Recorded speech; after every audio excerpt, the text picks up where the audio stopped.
दोस्तों नमस्कार, स्वागत है आप सभी का डेली न्यूज बिहार के बिहार बुलेटिन में। बात करेंगे आज की बिहार की 10 बड़ी और मुख्य खबरों की, लेकिन उससे पहले यदि आप चैनल पर नए, चैनल को सब्सक्राइब कर लें, बेल आइकन को जरूर दबा दें।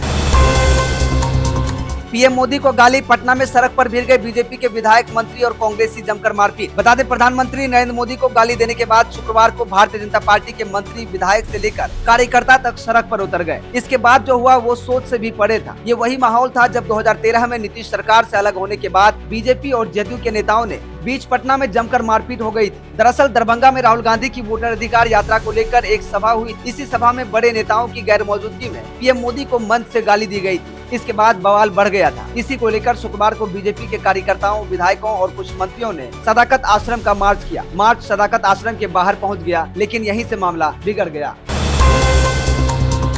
बिहार के हर घर में एक महिला उद्यमी तैयार होगी। जी हाँ, ये कोई गपशप नहीं है। आज इसकी रूपरेखा और सीएम नीतीश कुमार के इस विजन का ऐलान कर दिया गया है, जो बिहार की नई अर्थव्यवस्था को ताकत तो देगा ही, बल्कि बिहार से पलायन की मजबूरी भी खत्म कर देगा। आज कैबिनेट की बैठक में इस नीति को अमली जमा पहना दिया गया है। मुख्यमंत्री नीतीश कुमार की अध्यक्षता में हुई कैबिनेट बैठक में मुख्यमंत्री महिला रोजगार योजना को मंजूरी दे दी गई है। इस योजना के तहत हर घर से एक महिला को उद्यमी बनाने का लक्ष्य रखा गया है। इस कदम को बिहार की महिलाओं के लिए अहम माना जा रहा है। अब कदम से कदम न केवल पलायन रुकेगा, बल्कि हर घर से उद्यमी महिलाएं निकलती नजर आएंगी।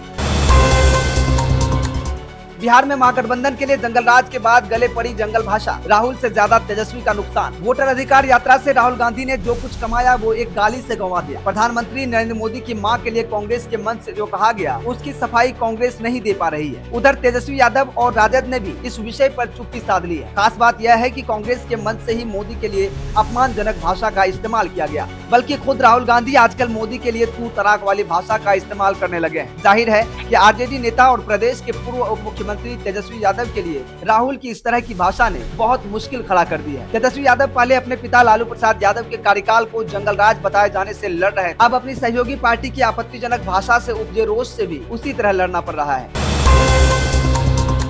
राहुल गांधी के साथ हो गया बड़ा खेल। पीएम मोदी के खिलाफ अभद्र टिप्पणी का साइड इफेक्ट, बीजेपी ने संभाला सियासी बल्लेबाजी। राहुल गांधी की वोटर अधिकार रैली के दौरान दरभंगा में मंच से प्रधानमंत्री नरेंद्र मोदी को गाली देना महागठबंधन के लिए काफी भारी पड़ गया। अभी पूरी तरह से वोट चोरी मुद्दा बन ही नहीं पाया था कि विरोध के क्रम में गाली गलौज कर अपनी ही राजनीति की कब्र खोद दी। वो कहावत है ना कि सिर मुराते ही ओले पड़े। कुछ इसी अंदाज में एनडीए के रणनीतिकार हमलावर हो गए। केंद्रीय गृह मंत्री अमित शाह ने प्रधानमंत्री नरेंद्र मोदी और उनकी मां के खिलाफ कथित तौर पर अपमान। राहुल गांधी के साथ हो गया बड़ा खेल। पीएम मोदी के खिलाफ अभद्र टिप्पणी का साइड इफेक्ट, बीजेपी ने संभाला सियासी बल्लेबाजी। राहुल गांधी की वोटर अधिकार रैली के दौरान दरभंगा में मंच से प्रधानमंत्री नरेंद्र मोदी को गाली देना महागठबंधन के लिए काफी भारी पड़ गया। अभी पूरी तरह से वोट चोरी मुद्दा बन ही नहीं पाया था कि विरोध के क्रम में गाली गलौज कर अपनी ही राजनीति की कब्र खोद दी। वो कहावत है ना कि सिर मुराते ही ओले पड़े। कुछ इसी अंदाज में एनडीए के रणनीतिकार हमलावर हो गए। केंद्रीय गृह मंत्री अमित शाह ने प्रधानमंत्री नरेंद्र मोदी और उनकी मां के खिलाफ कथित तौर पर अपमानजनक शब्दों के इस्तेमाल की घटना की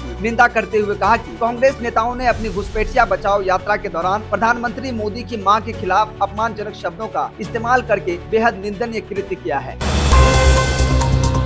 राहुल गांधी की वोटर अधिकार यात्रा के समापन कार्यक्रम में सियासी ट्विस्ट, क्या प्लानिंग के पीछे लालू यादव का हाथ? राहुल गांधी की वोटर अधिकार यात्रा का समापन पटना में होने वाला है। वैसे तो कहा जा रहा है कि इसी कार्यक्रम में परिवर्तन कांग्रेस पार्टी की ओर से किया गया है, लेकिन सियासी गलियारों में चर्चा है कि लालू ने इसमें परिवर्तन कराया है। कारण यह है कि लालू यादव को खबर मिल चुकी है कि पूरी यात्रा के दौरान तेजस्वी 2 नंबर पर सामने आए हैं। राहुल गांधी की चर्चा ज्यादा हुई है। सूत्रों के मुताबिक लालू यादव को ये बर्दाश्त नहीं है। सियासी जानकार मानते हैं कि लालू यादव जब तेजस्वी यादव की वजह से बिहार में कन्हैया जैसे युवा नेता और पप्पू यादव को पनपने नहीं दिए, तो राहुल गांधी को कैसे आगे बढ़ने दे सकते हैं। खैर, अंदर खाने क्या चल रहा है उसके बारे में कोई नहीं जानता। असल कारण की तलाश करना जरूरी है।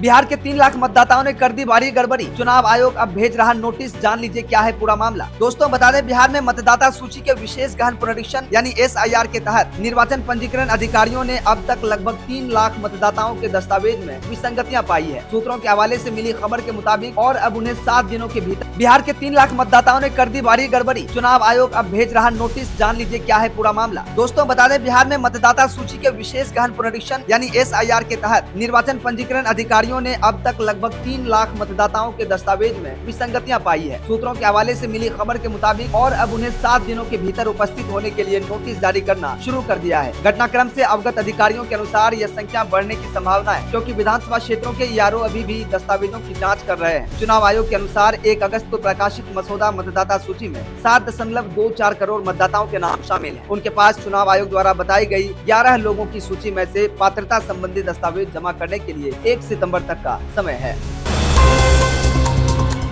फाइनल हो गई पूर्णिया एयरपोर्ट से उड़ान की तारीख। 1 सितंबर से होगी बुकिंग। वंदे भारत को लेकर भी आया अपडेट। दोस्तों बता दें, बिहार के उप मुख्यमंत्री सम्राट चौधरी ने कहा है कि पूर्णिया एयरपोर्ट का निर्माण कार्य 5 सितंबर तक पूर्ण हो जाएगा। 2 दिन बाद यानी 1 सितंबर से हवाई यात्रा के लिए बुकिंग भी आरंभ हो जाएगी। प्रधानमंत्री नरेंद्र मोदी 15 सितंबर को पूर्णिया से हवाई सेवा की शुरुआत का शुभारंभ करेंगे। डिप्टी सीएम शुक्रवार को केंद्रीय मंत्री ललन सिंह, जदयू के राष्ट्रीय कार्यकारी अध्यक्ष संजय झा व बिहार सरकार के मंत्री लेशी सिंह के साथ हवाई अड्डा परिसर पहुंचे थे। पटना से सीधे हेलीकॉप्टर से पहुंचे डिप्टी सीएम व अन्य नेताओं ने सर्वप्रथम हवाई अड्डा परिसर में चल रहे निर्माण कार्य की स्थिति का जायजा लिया और इस संबंध में जिला प्रशासन व एयरपोर्ट अथॉरिटी ऑफ इंडिया के अधिकारियों को आवश्यक दिशा निर्देश भी दिया। पीएम मोदी का कथित टिप्पणी को लेकर कांग्रेस नेताओं ने दी सफाई। भाजपा पर लगाया ध्यान भटकाने का आरोप। दरभंगा में महागठबंधन की वोटर अधिकार यात्रा के दौरान प्रधानमंत्री नरेंद्र मोदी के खिलाफ कथित तौर पर अपमानजनक टिप्पणी वाला एक वीडियो वायरल होने के बाद बिहार की राजनीति में हलचल मच गई है। भाजपा ने इस वीडियो को मुद्दा बनाकर महागठबंधन पर तीखा हमला बोला है। वहीं कांग्रेस के कई वरिष्ठ नेताओं ने सफाई देते हुए कहा कि यह साजिश भाजपा की ओर से की जा रही है ताकि यात्रा के असली मुद्दों से। कांग्रेस नेता पवन खेरा ने इस विवादित बयान पर भाजपा को सीधे कटघरे में खड़ा कर दिया। उन्होंने कहा कि यह टिप्पणी इन्हीं बीजेपी के एजेंटों ने की है। वे केवल मुद्दा बनाना चाहते हैं ताकि हमारी यात्रा से ध्यान भटका सके। इनकी चोरी पकड़ी गई है, इसलिए यह बौखला गए हैं। वह व्यक्ति कौन है जो गिरफ्तार हुआ है, वह किसका आदमी है, आप पता लगाइए। जनता सब देख रही है और पूरा देश भाजपा की गुंडागर्दी देख रहा है। बिहार में नहीं घुसे पाकिस्तानी आतंकवादी। एडीजी ने बताया नेपाल से कहां गए तीनों दहशतगर्द। 3 पाकिस्तानी आतंकियों के घुसने की आशंका पर पूरे बिहार में हाई अलर्ट जारी हुआ था, लेकिन अब शुक्रवार को बिहार पुलिस मुख्यालय में ADG law and order Pankaj दराज ने प्रेस कॉन्फ्रेंस करके बताया कि ये तीनों लोग बिहार की सीमा में नहीं घुसे हैं। नेपाल से ये तीनों मलेशिया चले गए। इस खुलासे के बाद अब बिहार में पुलिस प्रशासन समेत राज्य के लोगों ने भी राहत की सांस ली है। ADG law and order Pankaj दराज ने मीडिया से बातचीत में बताया कि आशंका 15 अगस्त के पहले जताई गई। 3 आतंकी बिहार के रास्ते भारत में आने वाले हैं। उनके नाम वगैरह भी बताए गए थे, जिसके बाद बिहार में पुलिस और जांच एजेंसियां सक्रिय हुई थी और सघन जांच चलाया गया था। तीनों के नाम भी सामने आए थे, लेकिन बाद में जांच के दौरान पता चला कि इन नाम के 3 लोग दुबई से नेपाल जरूर आए थे, लेकिन वहीं से मलेशिया चले गए थे। जैसे मोहम्मद से इनके लिंक का कोई प्रमाण फिलहाल नहीं मिला है।